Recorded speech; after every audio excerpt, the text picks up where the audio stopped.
আসসালামু আলাইকুম ওরহমতুল্লাহ বরকাত। ইন্নাল হামদুলিল্লাহ ওয়াসসালাতু ওয়াসসালামু আলা রাসূলিল্লাহ ওয়া আলা আলিহি ওয়া সাহবিহি ওয়া ওয়ালা ওয়া বা'দ। 1447 হিজরির 3রা যুলকাদা রোজ বুধবার পরন্ত বিকেলে সবাইকে স্বাগত জানাচ্ছি আপনাদের প্রিয় চ্যানেল নেক্সাস টেলিভিশনের নিয়মিত আয়োজন বেকমেস বিস্কিটস নিবেদিত ইসলামের জীবন বিধানে। উপস্থাপনা আছে আমি জুবাইর আল মাহমুদ। আজকের পর্বে আমাদের অতিথির আসন অলঙ্কৃত করেছেন বিশিষ্ট ইসলামের চিন্তাবিদ, গবেষক ও সম্মানিত খতিব আর তাকওয়া জামে মসজিদ বনানী, ঢাকা, শাইখ মাওলানা মুস্তাফা জামান হাফিজাহুল্লাহ।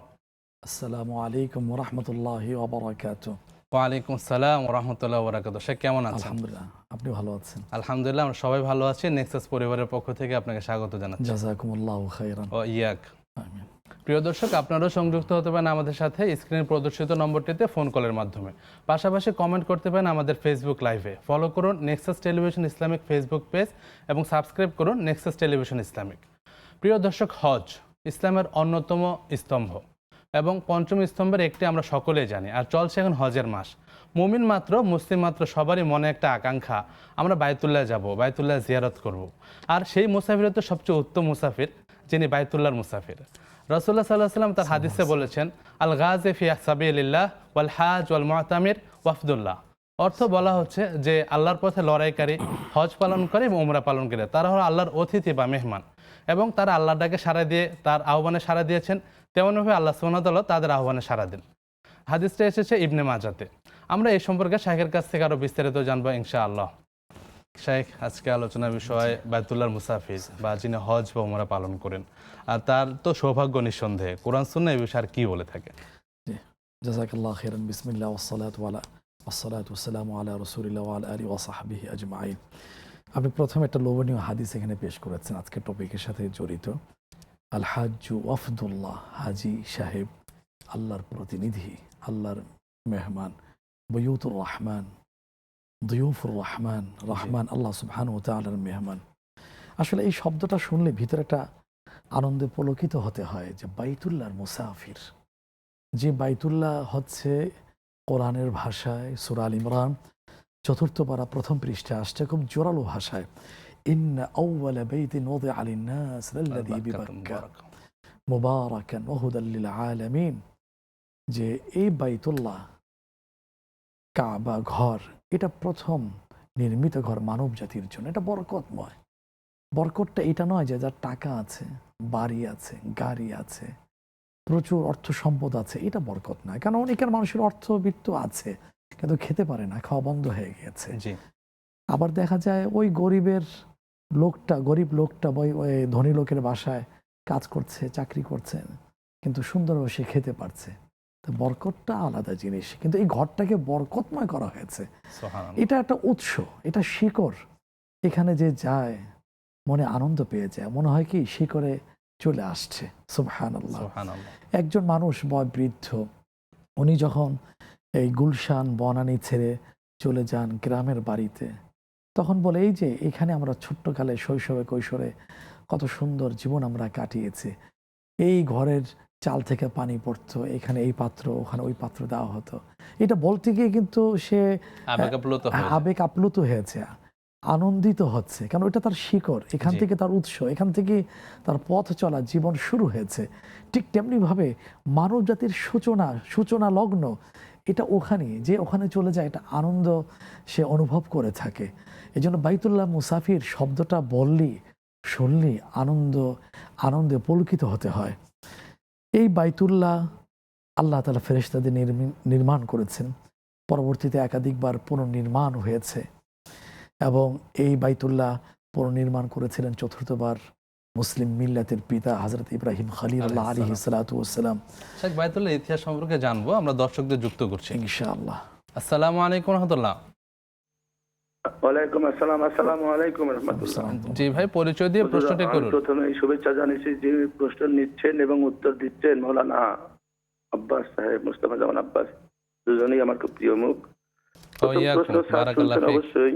জি, প্রথম প্রশ্ন স্যার অবশ্যই শুনছেন। যে আমার প্রশ্ন হচ্ছে, এর আগেও শুনছি, স্যারের কাছ থেকে শুনতে ইচ্ছা করতেছে যে যারা হজে যায় মারা যায়, জি হজে তো মারা যায় অনেকেই, তারা আল্লাহ তাআলার কাছে কি ধরনের পুরস্কার পাবেন, এটা আমি স্যারের কাছ থেকে শুনি। আচ্ছা, 2 নম্বর প্রশ্ন, আমরা শুনি যে বিভিন্ন কারণে হায়াত কাটা যায়। তো ভালো কথা, পাপ করলে যদি হায়াত কাটা যায় এমন কোনো নিয়ম আছে নাকি যে হায়াত বেড়ে যায়? হায়াত বৃদ্ধির অবশ্যই আছে, আমরা জানবো। বুঝতে পারছেন স্যার? 2 নম্বর প্রশ্ন। জি, দ্বিতীয় প্রশ্ন বুঝতে পেরেছি, এরপরের প্রশ্ন ভাই। যে একটু সময় লাগবে সামান্য। যে আমার বাড়ি আজ 35 থেকে 37 বছরের একজন ভদ্র মহিলা কাজ করতেছে। আমার আব্বা আমার সাথেও ছিল। আমার জীবনে 60 বছর বয়সে আমাদের পরিবারের সাথে my wife is has death after 20 month. তারপরেও আমার বাড়িতেই আছে, তার বাড়ি থেকে আসে, রান্না করে দিয়ে যায়। খুবই ভালো। আমার স্ত্রীর সাথে শিখছে আমি কিভাবে খাই, আমার কিনা দরকার, কি দরকার না দরকার সবই বোঝে। বয়স কিন্তু 75 বছর, আল্লাহ দিলে ভালো আছে। প্রশ্ন হচ্ছে যে তাকে অনেক অনুরোধ করার পর নামাজ পড়ে না, কিন্তু হাত ভালো চুরিতে আমারই আর কোনো নেশা নাই, কিন্তু আমি তার হাতে তা খাচ্ছি, খাওয়ার কতটুকু আমার ইসলামী শরীর সমূহ হচ্ছে স্যার একটু বলবেন। আসসালামু আলাইকুম। ওয়ালাইকুম আসসালাম রহমতুল্লাহ, অসংখ্য ধন্যবাদ, আমরা জানবো ইনশাআল্লাহ। আরেকজন দর্শক যুক্ত হয়েছেন। আসসালামু আলাইকুম রহমতুল্লাহ। দুঃখিত, সংযোগটি বিচ্ছিন্ন হয়েছে। আরেকজন দর্শক আছেন আমাদের সাথে। আসসালামু আলাইকুম। দুঃখিত, সংযোগটিও বিচ্ছিন্ন হয়েছে। যে শাইখ, আমরা জানছিলাম বায়তুল্লাহর ইতিহাস হ্যাঁ, সম্পর্কে। বাইতুল্লাহ ইতিহাস তো আসলে না একটুখানি কথা বলা, একটু লোভ সৃষ্টি করা, আকর্ষণ সৃষ্টি করা। এটা ইব্রাহিম ইসলাম পুনর্নির্মাণ করেছিলেন। এই ঘটনা আসছে সূরা হজ 17তম পারা হাফিজে কোরআন কারীমের 14তম পৃষ্ঠা আসছে। আল্লাহ তাআলা তাকে বললেন, এই কথাটাও আবার সূরা বাকারা প্রথম পারা 18তম পৃষ্ঠা আসছে। একই অভিন্ন বক্তব্য রিপিট হয়েছে সূরা হজ 17তম পারা 14তম পৃষ্ঠা, যে আনতাহিরা বাইতা লিত্তাইফিন আল কাইমিন ওয়া কাসজুদ। শব্দ হেরফের বিভিন্ন অভিন্ন বক্তব্য আসছে যে আমার এই তওয়াফকারী, রুকুকারী, সিজদাকারী, ইতিকাফকারী এদের জন্য তুমি পরিষ্কার করো। পরিষ্কার করা যখন শেষ, আল্লাহ তাআলা বললেন এখন ওয়াযিন ফিন নাসি বিল হাজ্জি, আজান দাও, হজের আজান। আজান বলতে ডাক দাও, আহ্বান করো, ঘোষণা দাও যে ইত্তাখাযাল্লাহু বাইতান লিল হাজ্জি, আল্লাহ হজের জন্য একটা ঘর নির্মাণ করেছেন, আসো তোমরা, যাদের সামর্থ্য আছে তোমরা চলে আসো। সুবহানাল্লাহ, সুবহানাল্লাহ। এরপর আসা শুরু হলো, আসছি আছেন। এখন কারা আসতে পারবেন, কারা যেতে পারবেন, এটা হাদিসের মধ্যে আসছে। তখন তিনি বলেছিলেন যে আল্লাহ, আমি যে ঘোষণা দিব, আমার ঘোষণা কে শুনবে? কারণ ওখানে তো আশপাশে মানুষ নেই। তখন আল্লাহ বলে তুমি ঘোষণা দিয়ে দাও।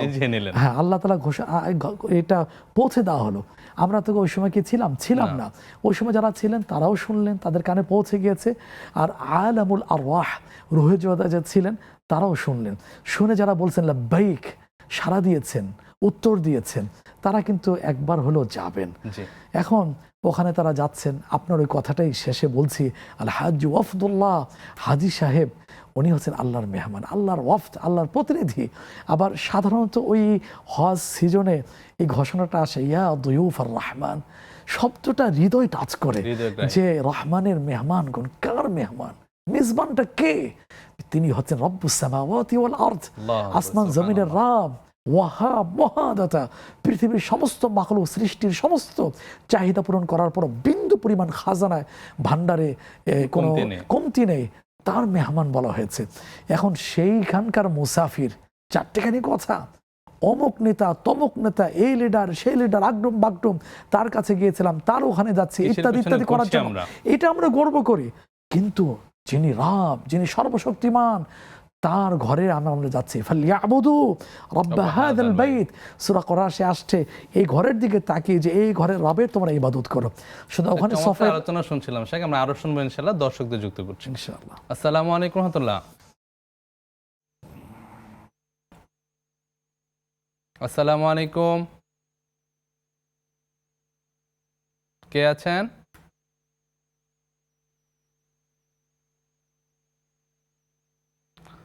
দুঃখিত। জি, আসসালামু আলাইকুম, শুনতে পাচ্ছেন আমাকে? দুঃখিত, সংযোগটি বিচ্ছিন্ন হয়েছে। প্রিয় দর্শক, উপভোগ করছেন সরাসরি সম্প্রচারিত অনুষ্ঠান বেকমেস বিস্কিট নিবেদিত ইসলামের জীবন বিধান। সময় পর থাকুন আমাদের সাথে।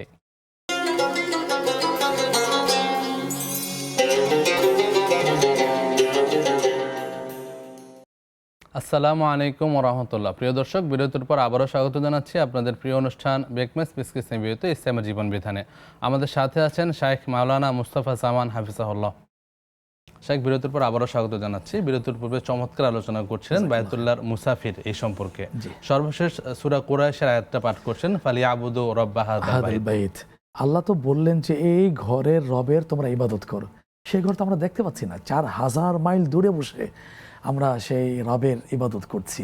জি কিন্তু ওই ঘরটা যখন সামনে পড়ে, যিনি সামনে দাঁড়াচ্ছেন তিনি, তার উপলব্ধিটা প্রকাশ করার কি মতো। হয় এটা ভাষা দিয়ে প্রকাশ করার মতো নয়। এটা একটা মানুষের একটা স্বপ্ন থাকে, জি কারণ মানুষ তো স্বপ্ন নিয়েই বেঁচে থাকে। আর মানুষের স্বপ্ন একরকম হয় না, নানা ধরনের হয়ে থাকে। কিন্তু ইমানদারের স্বপ্ন কখন যাবে দিদারে বাইতুল্লাহ, জিয়ারতে মদিনা মদিনা। সাল্লাল্লাহু আলাইহি ওয়াসাল্লাম, সেই স্বপ্ন থাকে কখন একটু এই ঘরের তওয়াফ করব। এই জন্য এই স্বপ্ন সবার পূরণ হয় না। জি, এটা তাওফিকের ব্যাপার। তাওফিকের অনেকে ব্যাপার। সামর্থ্যবান আছেন কিন্তু যাওয়া হয় না বা যাওয়া হয় না। যেতে পারেন না। যেতে পারে না। এখন কিন্তু একটা নির্দেশনা আসছে, সূরা আল ইমরান ৪র্থ পারা ১ম পৃষ্ঠা, ওয়ালিল্লাহি আলান নাসি হিজ্জুল বাইত। হিজ্জুল বাইতি মান ইসতাতা ইলাইহি সাবিলা। যাদের সামর্থ্য আছে, আর্থিক এবং শারীরিক সামর্থ্য আছে, মাসালা হিসাবে, ফিকার নিয়ম হিসাবে তাকে তো যেতেই হবে। জি কিন্তু তারপর আল্লাহর কাছে তৌফিক করতে হবে। আল্লাহুম্মা রযুকনি হাজ্জাম মাবরুরা ওয়া সা'য়াম মাশকুরা উমরাতান আমিন। মাকবুলাতান ইয়া আরহামার রাহিমিন। ইয়া আল্লাহ আমাকে মকবুল হজ নসিব করে দাও, উমরা নসিব করো, নসিব করো। সাই নসিব করে দাও। এটা আল্লাহর কাছে বলতেই হবে। টাকা হইলেই হয় না, জি কারণ কত টাকার কমির, কিন্তু ওইখানে যাওয়ার সুযোগ নেই। সুযোগ হয় না। পুরা ইউরোপ চষে বেড়াচ্ছে, তো ওখানে যাওয়ার তার নসিবে হচ্ছে কত না। না দুর্ভাগা। হ্যাঁ, সেজন্য চেষ্টাও করতে হবে, দোয়াও করতে হবে। আল্লাহ একসময় তৌফিক দিয়ে দেবেন ইনশাআল্লাহ। কত ইনশাআল্লাহ। মানুষ আরো আছে, শুনবো, দর্শকের প্রশ্ন নিচ্ছে। ইনশাআল্লাহ। আসসালামু আলাইকুম রাহমাতুল্লাহ।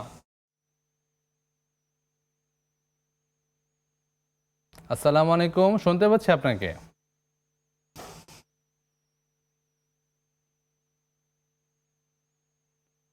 আসসালামু আলাইকুম। ওয়ালাইকুম আসসালাম ওয়া রাহমাতুল্লাহি ওয়া বারাকাতুহু। জি বোন, প্রশ্নটি করুন। আমি মৃত্তিকামণি বলছিলাম বাড়িধারা থেকে। জি বোন, আমাদের নিয়মিত দর্শক আপনি। জি, শাহেখ, আমার আজকে দুটো কোয়েশ্চেন আছে। জি প্লিজ। আমার ফার্স্ট কোয়েশ্চেন হচ্ছে, আমি যে কোনো একটা ব্যাপারে নিয়ত করেছি যে আমার জি। কাজটা হলে আমি তারপরের দিন আমি রোজা রাখবো। আচ্ছা তো কাজটা যদি আমার থার্সডেতে হয় তাহলে তো আমার ফ্রাইডেতে রোজা রাখতে হয়। আমি জানি ফ্রাইডেতে রোজা রাখা আসলে ঠিক না। জি তাহলে আমি কিভাবে নিয়তটা করবো? আমি কি দুটো রোজা রাখবো, মানে ফ্রাইডে স্যাটারডে দুটো রোজা রাখার নিয়ত করবো, নাকি একটা রোজা রাখার নিয়ত করলে হবে? ফ্রাইডেতে স্বাভাবিকভাবে রোজা রাখা যায় না, আপনার সাথে কারণ ঘটে তো রোজা রাখতে পারবেন। আমরা শাইখের কাছ থেকে আরো জানবো। আপনার পরের প্রশ্ন বোন। কোয়েশ্চেন হচ্ছে যে আমার আব্বু তো 5 বছর আগে ইন্সপায়ার করেছেন। জি ইন্না তো লিল্লাহ। উনি মানে আমাকে স্বপ্নে আমি দেখেছি যে উনি আমাকে যে কোনো একটা কাজের কথা বলেছেন, আচ্ছা কোন একটা জায়গায় গিয়ে। তো আচ্ছা। সেই জায়গায় গিয়ে কি সেই কাজটা আমাকে করতে হবে, মানে নাকি আমি যে কোনো একটা দান সৎকার করে দিলেও হয়ে যাবে? আচ্ছা, স্বপ্নের ধরন সম্পর্কে আসলে তো বিস্তারিত বোঝার ব্যাপার আছে। এটা আপনার পজিটিভ দিকে বলেছে নাকি আপনার কোনো মানে অন্যরকম কাজের কথা বলেছে, ওটা একটা চিন্তার বিষয় আছে। এরপর আমরা শাইখের কাছ থেকে জানবো ইনশাআল্লাহ। অসংখ্য ধন্যবাদ আপনাকে। ওয়ালাইকুম আসসালাম ওয়া রাহমাতুল্লাহ। আরেকজন দর্শক যুক্ত হয়েছেন। আসসালামু আলাইকুম ওয়া রাহমাতুল্লাহ। ওয়ালাইকুম আসসালাম। আসসালামু আলাইকুম। ওয়ালাইকুম আসসালাম ওয়া রাহমাতুল্লাহ। জি বোন, প্রশ্নটি করুন। হুজুর, আমি রংপুর থেকে বলছি। আচ্ছা আমার একটা প্রশ্ন, বিয়ের ক্ষেত্রে ফুফু কতটা জরুরি? আচ্ছা বোন, অন্য কোনো প্রশ্ন আছে? দ্বিতীয় প্রশ্ন, হ্যাঁ, জি কোন সুদী ব্যাংকে জব করে এমন ছেলেকে বিয়ে করা যাবে কি যদি পরিবার চাপ দেয়? আচ্ছা বোন, আর ঠিক আছে বোন, আমরা জানবো আরেকটা ইনশাআল্লাহ। প্রশ্ন ছিল আমার। জি জি প্লিজ করুন। আরেকটা প্রশ্ন আছে। জি আমি নামাজ বা পর্দা করার চেষ্টা করি, কিন্তু আমি চাই একটা দিনদার ছেলে জীবন সঙ্গী। এর জন্য কি আমল করতে পারি? চমৎকার একটি প্রশ্ন, আমরা জানবো ইনশাআল্লাহ শাইখের কাছ থেকে। অসংখ্য ধন্যবাদ আপনাদের। যে শাইখ চমৎকার আলোচনা করছিলেন। হ্যাঁ, আমরা বাইতুল্লাহর মুসাফির, বাইতুল্লাহ সম্পর্কে কিছুটা আমরা আলোচনা করেছি, দীর্ঘ আলোচনার এখানে অবকাশ নেই। জি এখন সেখানে তো সফর করার প্রত্যেকটা মানুষের স্বপ্ন থাকে, কারণ হচ্ছে ওখানে গেলে গুনাহ মাফ হয়ে যাচ্ছে, প্রতিদিন 120টা রহমত নাজিল হয়ে যাচ্ছে। আল্লাহ এখানে নামাজ পড়লে 60টা হচ্ছে, তোয়াফ করলে 60টা হয়ে যাচ্ছে, রহমত পেয়ে যাচ্ছে। তারপরে নামাজ পড়লে সেখানে 40টা নেকি পেয়ে যাচ্ছে, আর থাকলে প্রত্যেকটা সালাত তো 1 লাখ করে গুণ হচ্ছে। সব তো হচ্ছে। জি জি পাশাপাশি তওয়াফও করছে না, নামাজেও নেই, শুধু তাকিয়ে আছে, যেখানে বসে বাইতুল্লাহ নজরে আসছে উনি 20টা নেকি পেয়ে যাচ্ছে। সুবহানাল্লাহ সুবহানাল্লাহ। আর এমন একটা জায়গা বাইতুল্লাহ মুসাফির, যে এই পৃথিবীর আল্লাহ কর্তৃক সিলেক্টেড বান্দা যারা, পায়গাম্বারগান, মাসুম শ্রেণী, আলাইহিমুসাল্লাম এখানে তারা আসছেন। তারপরে নবী সভাপতি বিশ্বনবী জানাবে মোহাম্মদ রাসূলুল্লাহ সাল্লাল্লাহু আলাইহি ওয়াসাল্লাম, যাকে মাকামে মাহমুদ দেওয়া হবে, শাফাতের সুপ্রিম পাওয়ার দেওয়া হবে, যাকে দিয়ে জান্নাত উদ্বোধন করা হবে, সেই রাসূল আসলামের 53টা বছর এই আশপাশেই কিন্তু কেটে গেছে। আমার ভিতরে যদি এই ফিলিংসটা আমি তৈরি করতে পারি যে আমি হাঁটছি, হয়তো আমার হাঁটার ওই পথ দিয়ে গিয়েছেন বিশ্বনবী জানাবে মোহাম্মদ রাসূলুল্লাহ সাল্লাল্লাহু আলাইহি ওয়াসাল্লাম। এখানে মুসলিম মিল্লাতের পিতা ইব্রাহিম খলিলুল্লাহ সাল্লাম আসছেন। তারপরে সানি সেই রসুল নবী নূহ আলাইহিস সালাতু ওয়াস সালাম, হযরত আদম আলাইহিস সালাম, এরপরে কত নবীগণ এখানে আসছেন। এই যে ফিলিংসটা যদি তৈরি করি কেমন লাগবে বলুন। তারপরে তো সব তো আছে, আল্লাহর ঘরে সরাসরি মেহমান হয়ে যাচ্ছে। এখন এই সফরের ক্ষেত্রে কিছু বিধান আছে, যেহেতু দুইটা শব্দ বাইতুল্লাহ মুসাফির, সেখানে সফরের যদি মাসালার দিক থেকে ধরা হয় তাহলে এখান থেকে যারা যাচ্ছেন তারা তো মুসাফির হয়ে যাচ্ছেন। এখানে যদি উমরার ক্ষেত্রে যাওয়া হয় তাহলে এখানে 2 সপ্তাহ বা 14-15 দিন একটা প্যাকেজ থাকে, তারা মক্কায় তো একসাথে 14 দিন থাকছেন না, থাকা হচ্ছে না, মদিনায় 8-10 দিন বা 7-8 মিলে দিন থাকে, সেই হিসেবে তো মুসাফিরই থেকে যাচ্ছেন। আবার হজের ক্ষেত্রে যদি এমন হয়ে থাকে, এটা একটু ইখতিলাফ আছে যে যদি এমন হয়ে থাকে যে আমি 15 দিনের চেয়ে কম এখানে থাকবো মক্কাতে, তাহলে তো মুসাফির থাকবেন। আর যদি বেশি থাকার নিয়ত হয়ে থাকে তাহলে তো উনি মুকিম ইস্তার নামাজ পড়বেন। তারপর আবার সৌদি আরবের বড় বড় আলেমদের ভিন্ন মত আছে যে 15 দিনের চেয়ে বেশি থাকতে গেলেও যেহেতু অল্প কয়েকদিন থাকছেন তাহলে মুসাফিরই থেকে যাবেন। যা হোক, এখানে বাইতুল্লাহর মুসাফির হচ্ছে আল্লাহর ঘরের মুসাফির। সেখানে অন্য ঘর তো আছে, কিন্তু আল্লাহর ঘরের সাথে সম্পৃক্ত করা হচ্ছে। তো যিনি যত বড়, তার সাথে যদি কোনো বিষয়কে যদি সম্পৃক্ত করা হয় তো বিষয়টা কিন্তু বড় হয়ে যায়। যিনি যত বড় সম্মানিত, করিম ওই কারিম মহা সম্মানিত সত্তার সাথে সম্পৃক্ত করলে ওইটাও বড় হয়ে যায়। বাইতুল্লাহ আল্লাহর ঘর, আল্লাহর সাথে সম্পৃক্ত করা হয়েছে। আল্লাহ কেউ ওখানে আছেন না, আল্লাহর উদ্দেশ্যে ওই ঘর নির্মিত হয়েছে, ঘরটা সম্মানিত। সুতরাং ওই ঘরে ওখানে যারা যাচ্ছেন তারা সম্মানিত হয়ে যেতেন। সুবহানাল্লাহ। সুতরাং আল্লাহ আমাদেরকে ওই ঘরের মুসাফির হওয়ার সৌভাগ্য নসিব করুন। বেশি বেশি করে হজ এবং উমরা করার তৌফিক দান করুন। আমিন আমিন। একটা সম্পূরক প্রশ্ন, আমাদের অনেকেরই হজে যাওয়ার সামর্থ্য আছে, হয়তো আমাদের বয়স কম বা আমরা পারিবারিক চিন্তা ভাবনা করে হজে যাচ্ছি না, এটা কতটুকু ইসলামের শরীয়ত সম্মত? এটা ইসলাম কোনো মতেই এটা অনুমোদন করে না। এটা হলো শয়তানের একটা ওয়াসওয়াসা, শয়তানের ফাঁদে পড়ে যাওয়া। আজ না কাল, বিয়ের আগে না বিয়ের পরে, চাকরি করছি ব্যস্ততার সময় না ফিরে হয়নি, অথবা ছেলেমেয়ের বিয়ে বাকি আছে বিয়ে দিয়ে নি, ঘরটা করার বাকি আছে ঘরটা করে নি। এটা হলো কাল আজ না কাল, এই শয়তানের শেষ কবে হয়ে যাচ্ছে, নিঃশ্বাসে তো বিশ্বাস নেই। আর এই কথা যদি মনে রাখে কোনো মানুষ, যদি হজ ফরজ হয়েছে, হজ যদি না করে মরে যায়, তাহলে তো ভয়ঙ্কর কথা আসছে। কার মুখ থেকে? যিনি হলেন রাহমাতুল আলামিন। সূরা আম্বিয়া 17তম পারা 10ম পৃষ্ঠা আসছে, রাসূল সাল্লাল্লাহু আলাইহি সম্বোধন করে আল্লাহ তাআলা বলছেন, ওয়ামা আরসালনাকা ইল্লা রাহমাতাল লিল আলামিন, নবী হে আমি তোমাকে বিশ্ব জগতের রহমত করে পাঠিয়েছি। রহমতের নবী হওয়া সত্ত্বেও তার মুখ থেকে কঠোর বাণী উচ্চারিত হয়েছে যে মান মাতা আলাইহিল হজ ফালাম ইয়াহুজ্জা ফালইয়ামুত ইনশা ইয়াহুদিয়ান আও নাসরানিয়া আও কামা ক্বালা আলাইহিস সালাতু ওয়াস সালাম। কার উপর হজ ফরজ হলো, হজ করলো না, কিন্তু এই অবস্থায় সে মারা গেল, তাহলে ইহুদি হয়ে মারা যাক, নাসারা খ্রিস্টান মারা যাক, কিছু যা আসে না। তো নবী এর লাশ দিয়ে কি করবে? শাফাতের সুপ্রিম তাকে দেওয়া হবে, তার শাফাত ছাড়া কেউ জান্নাত যেতে পারবে না।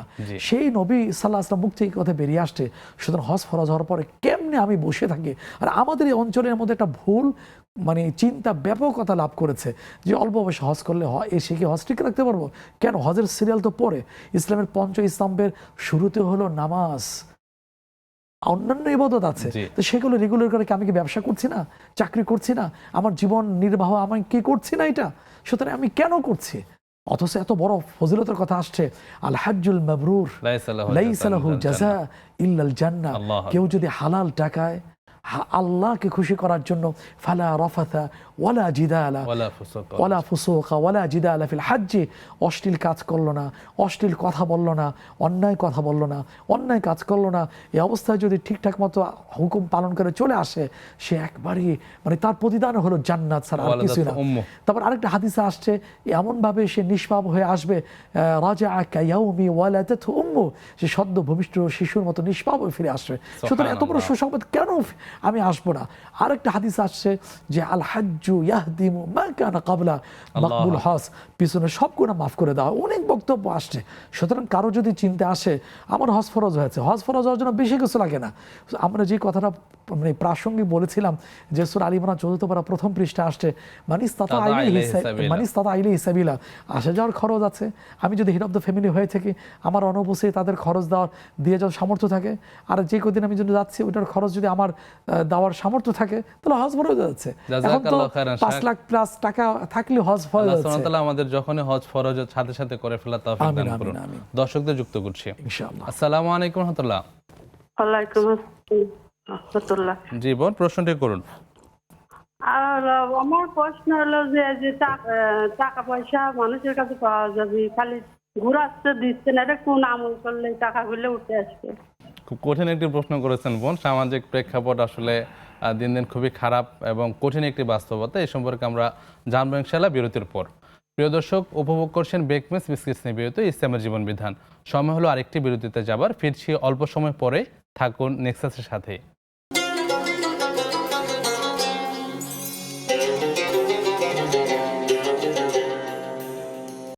আসসালামু আলাইকুম ওয়া রাহমাতুল্লাহ। প্রিয় দর্শক, স্বাগত আরেকবার। আপনারা উপভোগ করছেন বেকমেস বিস্কিটস নিয়ে বিরতি ইসলামের জীবন বিধান। আপনাদের জীবন ঘনিষ্ঠ যে কোনো প্রশ্ন আমাদেরকে করতে পারেন নিঃসংকোচে স্ক্রিনে প্রদর্শিত নম্বরটিতে ফোন কলের মাধ্যমে। পাশাপাশি কমেন্ট করতে পারেন আমাদের ফেসবুক লাইভে। শেখ, আবারও স্বাগত জানাচ্ছি। আমরা প্রশ্নোত্তরে যাচ্ছি। শেখ, আমাদের এক ভাই প্রশ্ন করেছিলেন বেশ কয়েকটি। প্রথম প্রশ্ন হলো, যারা হজ সফরে বা উমরা সফরে মারা যায় তাদের ব্যাপারে হাদিসে কি বলা হয়েছে? হ্যাঁ, ইসলামে কি বলা হয়েছে? বলে হ্যাঁ, তারা তো ভালো সফর বের হয়ে গেছেন। জি, আমি কোরআন থেকে একটি দলিল পেশ করছি। সূরা নিসা ৫ম পারা হাফিজে কোরআন কারীমে 13তম পৃষ্ঠা আসছে, আমি ইয়াখরুজু মিন বাইতি মুহাজিরান ওয়া রাসূলিহি সুম্মা ইউদরিকুহুল মাউত ফাকাদ ওয়াকা আজরুহু আলাল্লাহ।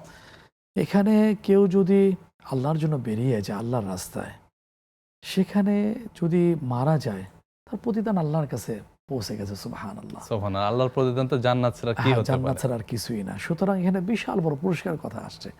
আর এমনি তো আসছে ইন্নামাল আমালু বিন্নিয়াত ওয়া ইন্নামা লিকুল্লি ইমরিইম মা নাওয়া ফামান কানাত হিজরাতুহু ইলাল্লাহি ওয়া রাসূলিহি ফাহিজরাতুহু ইলাল্লাহি ওয়া রাসূলিহি। এখন যার হিজরত, যার সফরটা হজ উমরার জন্য হয়েছে, সুতরাং এই অবস্থায় রাস্তায় মারা গেলেন, ওখানে গিয়ে মারা গেলেন, ফিরে আসার পর্যন্ত এই সফরই মারা গেলেন, সে তো আল্লাহ রাস্তায় মারা গেছে। আর যে আল্লাহ রাস্তায় মারা যায় সে তো একটা শাহাদাতের মর্তবা পেয়ে যায়। সুবহানাল্লাহ। এখানে বিশাল সুসংবাদ আসছে। আল্লাহ সুবহানাহু ওয়া তাআলা তাদের ব্যাপারে আমরা উত্তম ধারণাই করবো। ঈমানের সাথে মৃত্যুবরণ করে ইনশাআল্লাহ জান্নাতে হবে ইনশাআল্লাহ। শেখ, পরের প্রশ্ন, প্রিয় ভাই শুনেছেন যে হায়াত কাটা যায় বা হায়াত কমে যায়, হায়াত বৃদ্ধির কোনো বিষয়কে কোরআনে এবং সুন্নাহে এসেছে? না, হায়াত কমে যায় না, হায়াত বৃদ্ধিও পায় না, বরকতের কথা আসছে।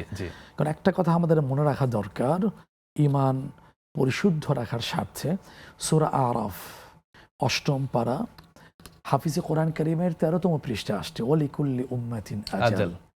প্রত্যেকটা সৃষ্টির মাখলুকের সুনির্দিষ্ট একটা টাইম আছে, সময় আছে। ইদা জা আজালুহুম লা ইস্তাখিরুনা সাআহ ওয়ালা ইস্তাকদিমুন। ওই সময়টা, সুনির্দিষ্ট সময় যখন চলে আসবে, ওইটা 1 মিনিট আগেও হবে না, 1 মিনিট পরেও হবে, 1 মুহূর্ত আগেও হবে না, 1 মুহূর্ত পরেও হবে। সুস্থ থাকলেও হবে, অসুস্থ থাকলেও হবে, ওটিতে নিলেও হবে, ওটিতে না নিলেও হবে। সুতরাং সময় বৃদ্ধিও পায় না, হ্রাসও পায় না। কারণ এটা লেখা হয়েছে সৃষ্টির কাবলা 50 আলফা সানা। হাদিসের বক্তব্য 50,000 বছর আগে লেখা হয়ে গেছে। এখন এটার বরকত পেয়ে থাকে নেক আমলের মাধ্যমে, দান সাদাকার মাধ্যমে, আত্মীয় সুসম্পর্ক বজায় রাখার মাধ্যমে হায়াতে আল্লাহ বরকত দিয়ে দেন। একজন মানুষ বলেছিলেন, আমার জীবনে হাফ সেঞ্চুরি হয়েছে, 50 বছর, কিন্তু আমি এত লিখেছি, এত কাজ করেছি দিনে, কিন্তু আমি হিসাব মিলাতে পারি না যে প্রতিদিন যদি আমি এত পৃষ্ঠা ধরি, এই কাজগুলো যে এই সময় মধ্যে যদি ধরে থেকে এই টাইমের ফেরে মধ্যে এগুলো সময় দরকার ছিল 100 বছর সেঞ্চুরি, কিন্তু মেলে না। কিভাবে সম্ভব? এটা বরকত হয়েছে। পিছনে সালাফে সালিহিনদের, সালাফদের মুখে শোনা যায়, কিতাবে পাওয়া যায় যে ফজরের পরে কোরআন শরীফ পড়তে বসেছেন, তারা কয়েক ঘন্টার মধ্যে কোরআন তেলাওয়াত করা শেষ করেছেন। আমাদের শেষ হয় না কেন? কিয়ামতের একটা আলামত হচ্ছে সময় বরকত কমে বরকত যাওয়া। উঠে যাওয়া।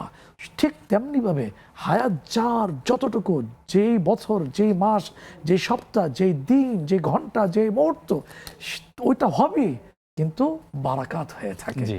সূরা মুনাফিকুনের শেষে একটু আগ বাড়িয়ে বলি, জি, সূরা জি। মুনাফিকুন 28তম পারা, হাফিজে কোরআন কারীমের 14তম পৃষ্ঠা শেষে আসছে, যখন যারা মুনাফিক, পাপী, অপরাধী, আসামি, তারা ভয়ঙ্কর অবস্থা সচক্ষে দেখার পরে বলবে লাউলা আখারতানি ইলা ইলা আজালিন আজালিন করিব। করিব, আল্লাহ আরেকটা চান্স দাও, ফাআসাদ্দাকা ওয়া আকুম মিনাস সালিহিন, দান করে আসবো এবং ভালো কাজ করে আসবো।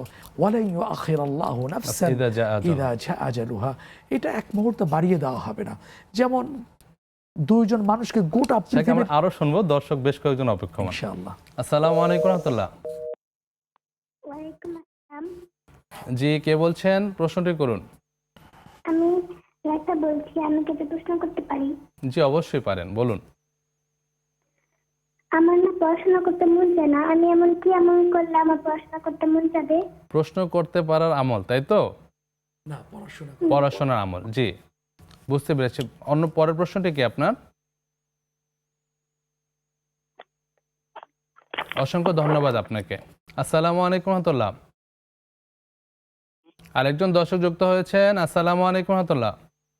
ওয়ালাইকুম আসসালাম। জি বোন, প্রশ্নটি করুন। হ্যাঁ, শুনতে পাচ্ছেন? জি, শুনতে পাচ্ছি আপনাকে। আমার প্রশ্ন হচ্ছে জি, যে কুরবানি মানে কত লাখ টাকা থাকলে কিংবা কতটুকু সম্পদ থাকলে কুরবানি তার উপরে ফরজ? আচ্ছা বোন, অন্য কোনো প্রশ্ন আছে? না, একটাই। অসংখ্য ধন্যবাদ আপনাকে। আরেকজন দর্শক যুক্ত হয়েছেন। আসসালামু আলাইকুম রহমতুল্লাহ। ওয়ালাইকুম আসসালাম হুজুর। জি, প্রশ্নটি করুন। প্রশ্নটি হলো, আমার কাছে অনেক 40-45 বছর আগে জি, একজন 125 টাকা পাবে, এই আচ্ছা কথাটা আমার হঠাৎ করে মনে পড়লো। আচ্ছা এখন এই টাকাটা আমি তাকে কিভাবে দিব? আচ্ছা, যিনি পাবেন উনি কি বেঁচে আছেন বা কোনো সন্ধান পাওয়া যায়? বেঁচে আছেন, তার মেয়ে আছে, আচ্ছা মেয়ে আছে। আর একটা প্রশ্ন হুজুর, জি, আমি দেখি যে আমার হাজবেন্ডের সাথে আমি হজে যাচ্ছি, আচ্ছা। বের হচ্ছি, কিন্তু এই সময় আমার একটা কানের দুল হারায় যায়, ইন্না লিল্লাহি। তাহলে আমার কি হতে পারে এটা একটু আচ্ছা, বলবেন? জি, আমরা জানবো ইনশাআল্লাহ। অসংখ্য ধন্যবাদ আপনাকে। আরেকজন দর্শক যুক্ত হয়েছেন। আসসালামু আলাইকুম রহমতুল্লাহ। ওয়ালাইকুম আসসালাম। আমি জি আমার একটা প্রশ্ন হলো, জি, শুনছি আপনাকে। আমার একটা প্রশ্ন হচ্ছে জি, যে নামাজে প্রথম রাকাতে সূরা নাস পড়া যাবে কি? আচ্ছা, আর তাহাজ্জুদের নামাজ, জি, আর একটা প্রশ্ন হলো তাহাজ্জুদের নামাজ কি অন্ধকারে পড়া যাবে? আচ্ছা ভাই, আমরা প্রশ্নগুলি বুঝতে পেরেছি, আমরা জানবো ইনশাআল্লাহ। অসংখ্য ধন্যবাদ আপনাদের। জি শেখ, আমাদের সময় সংক্ষিপ্ত, আমরা প্রশ্ন উত্তরগুলি একটু দ্রুত দেবো ইনশাআল্লাহ। সর্বশেষ প্রশ্ন ছিল যে বয়স বৃদ্ধির যে ব্যাপারটা। হ্যাঁ, বয়স এটা কখনো বৃদ্ধি পায় না, হ্রাস পায় না, জি, বরকত হয়ে থাকে। আমি একটা শেষ একটা ঐতিহাসিক কথা একটা বলতে চাচ্ছিলাম, সংক্ষেপে আমি বলে শেষ করি। সেটা হলো, দুইজন মানুষকে আল্লাহ পাক গোটা পৃথিবীর রাজত্ব দান করেছেন। এর মধ্যে জি। একজন হলেন সুলাইমান আলাইহিস সালাম, জি। আরেকজন ছিলেন আল্লাহর নেককার বান্দা যুলকারনাইন, সূরা জি। কাহফের শেষের দিকে আসছে। তো উনি তো ফিলিস্তিনে বসে আছেন, ওনার এক উম্মত বললেন যে আমি একজনকে ভয় পাচ্ছি, আপনি আমাকে পৃথিবীর আরেক প্রান্তে পৌঁছে দেন। তখন ফাসাখখারনা লাহু রিহা তাজরি বিআমরিহি রাখান হাইতু আসাব, বাতাস তার নিয়ন্ত্রণাধীন করে দেওয়া হয়েছে। বাতাসকে অর্ডার করলেন, পৃথিবীর আগ প্রান্তে লোকালয়হীন এলাকা পাঠিয়ে দেওয়া হলো। পরবর্তী একজন সামনে হাজির হয়েছে, তখন যে প্রশ্ন করলেন মান আনতা, তুমি কে? বলছেন আনাল্লাযী খিফতা মিনহু, আমি তো সেই ব্যক্তি যার ভয়ে তুমি ওখান থেকে এখানে আসছো। তিনি ছিলেন মালাকুল মউত। তিনি চিন্তা পড়ে গেছিলেন যে এই যে আমার কাছে যে রিপোর্টটা আসছে, আমার কাছে যে তালিকাটা আসছে যে এই একটু পরই তার মৃত্যু, অথচ এই মানুষটা পৃথিবীর আরেক প্রান্তে আছে, কিন্তু মৃত্যু লেখা আছে পৃথিবীর আরেক প্রান্তে, কিভাবে করে? আল্লাহ পাক এই যে ঘটনা ঘটিয়ে দিলেন। এই জন্য বলতে চাচ্ছি যে যখন যেই সময় যেই স্থানে মৃত্যু লেখা আছে, এটা হবেই, আগে হবে না, পরেও হবে না। সুতরাং আমরা কেউ কেউ বলে থাকি, শুনে থাকি অকাল মৃত্যু।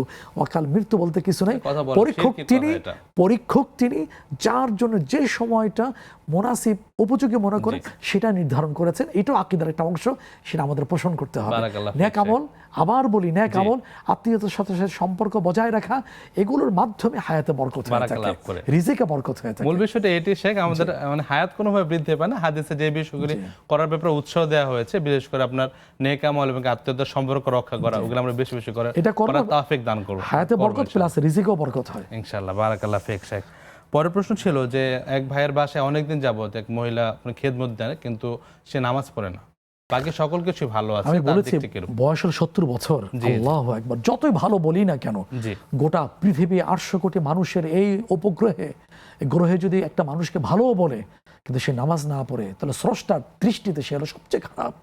নামাজের মতো নিকৃষ্ট কাজ আর কিছুই নেই। অর্থাৎ নামাজ ছেড়ে দেওয়ার মতন, মাফ করবে, নামাজ ছেড়ে দেওয়ার মতন।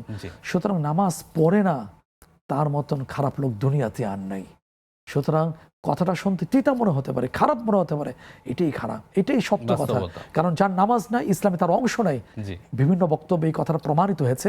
আপনি কি করবেন সম্মানিত ভাই, যেটা আপনি আমাদেরকে আল্লাহর জন্য ভালোবাসেন, আমরা আপনাকে আল্লাহর জন্য ভালোবাসি।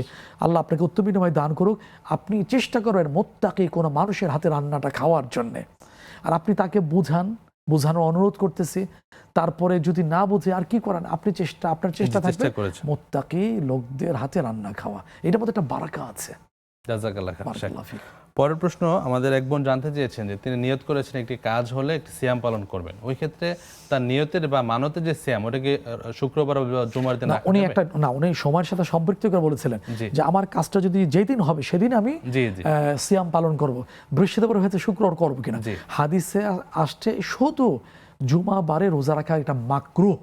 কেউ যদি রাখতে চায় তাহলে বৃহস্পতিবার, জুমাবার অথবা জুমাবার, শনিবার রাখাটা এটা তার জন্য উত্তম বলা হয়েছে। আর নফল রোজা আপনি কেন রাখবেন না, যদি পারেন আরেকদিন রেখে দেন, কোনো সমস্যা নেই। জাযাকাল্লাহ। শেখ, পরের প্রশ্ন ছিল একটা স্বপ্ন সম্পর্কে। উনি স্বপ্নে দেখেছেন তার পিতা তাকে বিভিন্ন আদেশ করতেছে, তো এই ক্ষেত্রে উনি কি স্বপ্ন অনুযায়ী কাজ করতে পারেন? হ্যাঁ, আপনি সুন্দর কথা বলেছেন। স্বপ্ন দিয়ে ইসলাম কোনো কাজ করার ব্যাপারে আদিষ্ট হয়নি। ইসলাম পরিপূর্ণ, আল-ইয়াউমা আকমালতু লাকুম দীনাকুম। স্বপ্ন এখানে কোনোটা নির্ভর করে না। হ্যাঁ, এখন আপনি আকবারিয়ে প্রশ্ন করেছিলেন সম্মানিতা বোনকে যে বাবা কি ধরনের আদেশ করছে, যে অমুক জায়গায় গিয়ে তুমি এই কাজটা করো। যেহেতু আপনি নারী, আপনার সাথে জীবনে আরেকটি ফরজ বিধান হিজাবের পর্দার প্রশ্ন জড়িয়ে আছে।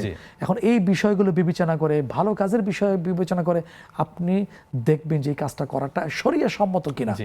আর এখানে একটা বিষয় কি, আপনি ভালো কাজের কথা যদি এখানে আসে, ওখানে কাজের সাথে তো কবুল হওয়ার সম্পৃক্ততা না এখানে নেই। এখানে তো আমি যেখানে করি না কেন, এখানে তো যাবে আরশে আজিম মহান আল্লাহ সুবহানাহু ওয়া তাআলার কাছে। এজন্য বিষয়টা কি ধরনের কাজ, এটা হলো আলোচনার বিষয়, জানানোর বিষয়। জাযাকাল্লাহ। পরের প্রশ্ন, রংপুর থেকে এক বোন জানতে চেয়েছেন যে বিয়ের ক্ষেত্রে কুফুর গুরুত্ব কতটুকু? মুস্তাহাব, এটা সুন্নাহ, এটা সুন্নাহ, কিন্তু বাস্তবতার নিরিখে এটা খুবই গুরুত্বপূর্ণ, সুদূর প্রসারী এটা লাভ আছে। আজকের বর্তমান প্রেক্ষাপটে ছেলে হোক অথবা মেয়ে হোক, ছেলে হলে সাদা চামড়া দিয়ে একবারে নারে তাকবীর বলে লাভ দিলাম, স্লোগান দেওয়া শুরু করলাম, অথবা ছেলের টাকা আছে, নামাজ নাই, চরিত্র নাই, এতে কি হচ্ছে যে এত করে সংসারটা টিকছে না। আজকের আশঙ্কাজনক হারে সংসার ভেঙে যাচ্ছে। আজকের যারা সমাজ বিজ্ঞানী, বড় বড় ইসলামী স্কলার আছেন, তারা বের করেছেন, মতামত দিয়েছেন, এর পিছনে অন্য কারণ হলো কুফু। যদি এটা ফরজ ওয়াজিব না, কিন্তু সুন্নাহ, কিন্তু এই সুন্নাহর ভিতরে সুদূর প্রসারী লাভ আছে। এই জন্য এই সুন্নাহ মেনে বিয়ে করাটার মধ্যে বারাকা আছে, কল্যাণ আছে। জাযাকাল্লাহ খাইর। একটা বিরতির সময় হলো ইনশাআল্লাহ। প্রিয় দর্শক, উপভোগ করছেন সরাসরি সম্প্রচারিত অনুষ্ঠান ব্রেকমেন্স বিস্কিস নিবেদিত ইসলামের জীবন বিধান। সময় হলো সর্বশেষ বিরতিতে যাবার, ফিরছি অল্প সময় পরে। থাকুন ইসলামের জীবন বিধানের সাথে।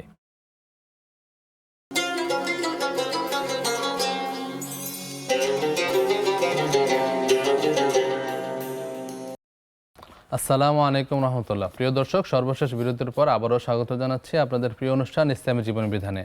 নিবেদন করছে ব্রেকমেন্স বিস্কিটস। আমাদের সাথে আছেন শেখ মাওলানা মুস্তাফা জামান হাফিজাহুল্লাহ। শেখ, বিরতির পর আবারও স্বাগত জানাচ্ছি। প্রশ্নোত্তরে যাচ্ছি আমরা। আমাদের এক বোনের প্রশ্ন ছিল যে পরিবার থেকে যদি এমন কাউকে বিয়ে করার জন্য চাপ দেওয়া হয় যে সুদী ব্যাংকে চাকরি করে, এক্ষেত্রে করণীয় কি? তা এখানে বিরত থাকা, এখানে যেহেতু আল্লাহ কোরআন নিজেই বলেছেন যে সূরা মাইদা 6 পারা 5ম পৃষ্ঠাে আসছে ওয়ালা তাআওয়ানু আলাল ইসমি ওয়াল উদওয়ান, গুনার কাজে সীমা লঙ্ঘনমূলক কাজ করবে না। এখন যদি দিনদার পাত্রী যদি এই সুদের সাথে জড়িত ছেলেকে পাত্রকে বিয়ে করে, তো এটাকে তো সাপোর্ট দেওয়া হচ্ছে, তাকে সহযোগিতা করা হচ্ছে, অন্য সামনে একটা দৃষ্টান্ত দলিল হিসাবে থাকবে না, এটা করা যাবে না। আর যে যেন তেন গুনাহ, এটা হারবে মিনাল্লাহ ওয়া রাসূলিহি, নাউযুবিল্লাহ। সূরা বাকারা 3 পারা 6 পৃষ্ঠা আসছে আল্লাহ এবং রাসূলের বিরুদ্ধে যুদ্ধের ঘোষণা করা আসছে। এমন কোন গুনাহ আছে সুদের গুনাহ ছাড়া? আর সুতরাং আপনি এখান থেকে ভালো স্যালারি, আকর্ষণীয় স্যালারি, একবারে ব্যাংকে জব করে এরকম ছেলে, রাজপুত্র, রাজা, একবার এগুলো দেখে যদি করেন, তো কোরআনে এক কথা আপনি একটু মনে রাখেন যে ইয়ামহাকুল্লাহুর রিবা, সুদকে আল্লাহ পাক মিটিয়ে দেন। কোনখানে কোন দিক থেকে, কোন অ্যাঙ্গেল দিক থেকে পানিশমেন্ট আসবে আপনি টেরও পাবেন না। সুতরাং আপনার ভিতরে যে ইমানের স্পিরিটটা আছে, আল্লাহ বরকত দান করুক। আপনি গার্ডিয়ানকে বলুন ইসলামে নিষেধ আসছে, কোনো ভালো আলিমদেরকে দিয়ে বলানোর চেষ্টা করুন, আল্লাহ আপনার জীবনে নেককার পাত্র ব্যবস্থা করে দিন। আর আপনিও একটু বেশি বেশি করে আল্লাহকে বলুন, বিশেষ করে সূরা ফুরকানের দ্বিতীয় প্রশ্ন ছিল যে দিনদার জীবন সঙ্গে পাওয়ার কোনো আমল আছে কিনা? হ্যাঁ, সেটা একবারে বলতেছিলাম, যেটা আপনি প্রশ্ন রিসিভ করার সময় আপনি শুনেছেন। সেটা হলো আল্লাহ নিজে বলেছেন ছেলে পাত্র পাত্র উভয়ের জন্য, শব্দগুলো এইভাবেই আল্লাহ পাক সেট করেছেন। সূরা ফুরকানের শেষে বিখ্যাত আয়াত রব্বানা হাব লানা মিন আজওয়াজিনা ওয়া যুররিয়াতিনা, ছেলেদের ক্ষেত্রে হবে আল্লাহ আমাদের চোখ জুড়ানো, চোখ শীতল হয় এমন দান করো। আবার মেয়েদের ক্ষেত্রে একই হবে, পাত্র দান করো, এটা আমরা বলতে থাকবো। তারপরে রাসূল সাল্লাল্লাহু আলাইহি ওয়াসাল্লাম নিজে বিয়ার আগে দোয়াটা করেছেন, হাদিসে আসছে আল্লাহুম্মা ইন্নী আউযু বিকা আন ইমরাআতিন তুসীবুনি ক্বাবলাল মাশি ওয়া আউযু বিকা আন ওয়ালাদিন ইয়াকুনু আলাইহি ওয়াবালা। আপনি নিজে দেখবেন আল্লাহ আমি আপনার কাছে দিনদার পাত্র চাই, আমাকে দিনদার পাত্র নসিব করে দেন। এটা কোনো লজ্জার বিষয় না, চাইতে হবে। এটা বিশাল বড় বরকা, এখানে শুরু হয়, গিয়ে শেষ হবে জান্নাত পর্যন্ত। আল্লাহ সুবহানাহু ওয়া তাআলা সবাইকে দিনদার পাত্র পাওয়ার তৌফিক দান করুন। আমিন।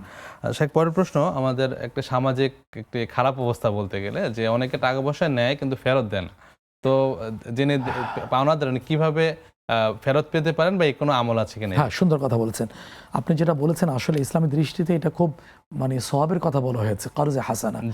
এটা দেওয়াটা অনেক সওয়াবের, কিন্তু আজকের মানুষের নৈতিক পদস্খলনটা এমনভাবে ঘটেছে যে চাওয়ার সময় তো চায়, কিন্তু যখন দেওয়ার পরে ওই দাতা তার কাছে কেমন জানি ফকিরের মতো, ভিক্ষুকের মতো চাইতে হয়, পায়ও না।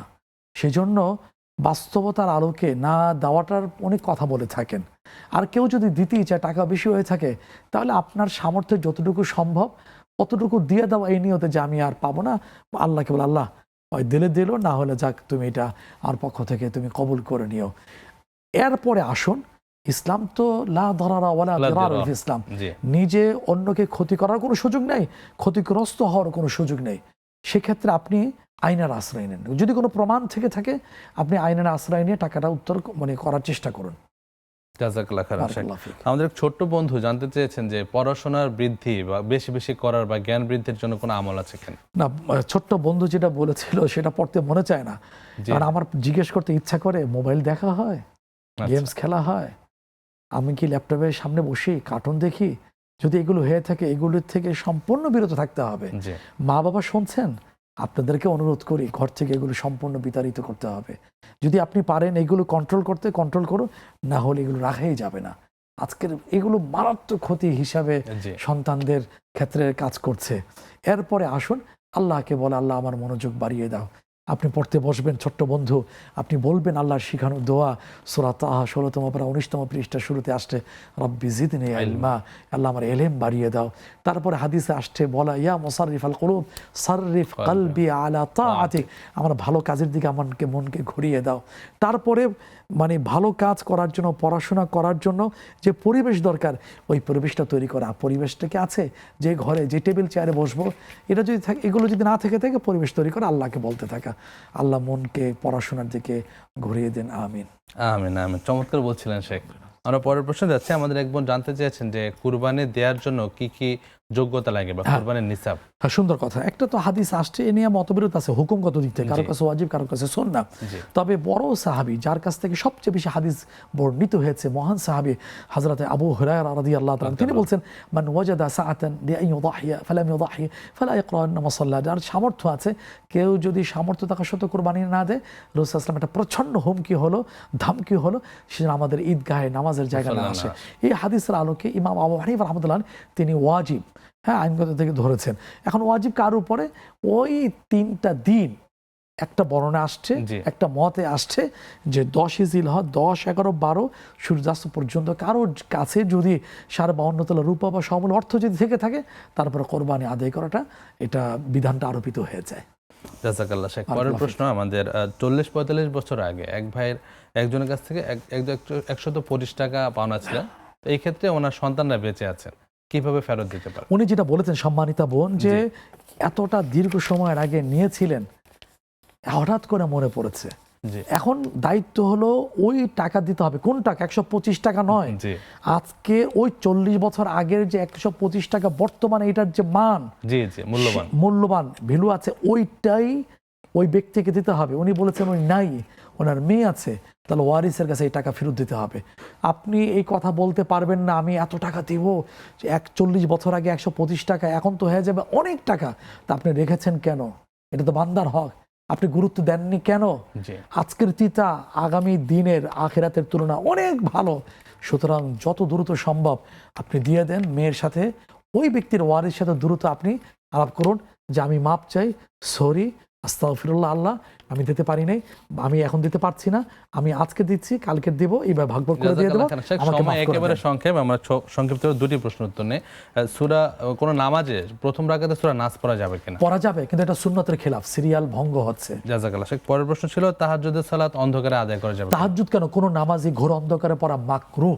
জি, বারাকাল্লাহ ফিক সাহেব। পুরো অনুষ্ঠান জুড়ে আমরা অনেকে উপকৃত হলাম এবং কি কোরআন সুন্নাহর জ্ঞানে আমরা সবাই আলোকিত হলাম। আল্লাহ সুবহানাহু ওয়া তাআলা আপনার ইলমে আমলে হায়াতে বারাকা দান করুন। আমিন। জাযাকুমুল্লাহ খাইর। ওয়াইয়াক। প্রিয় দর্শক, দেখতে দেখতে একেবারে প্রোগ্রামের শেষ পর্যায়ে চলে আসলাম। আল্লাহ সুবহানাহু ওয়া তাআলা আপনাদের সবাইকে সুস্থ রাখুন, নিরাপদ রাখুন, যাদের সামর্থ্য আছে তাদের দ্রুত হজ এবং উমরা করার তৌফিক দান করুন। এই প্রত্যাশা আজকের মতো এখানে শেষ করছি। সুবহানাকা আল্লাহুম্মা বিহামদিক, আশহাদু আল্লা ইলাহা ইল্লা আনতা, আস্তাগফিরুকা ওয়া আতুবু ইলাইক, ওয়া সাল্লাল্লাহু আলান নবী, ওয়া আসসালামু আলাইকুম ওয়া রাহমাতুল্লাহি ওয়া বারাকাতুহু।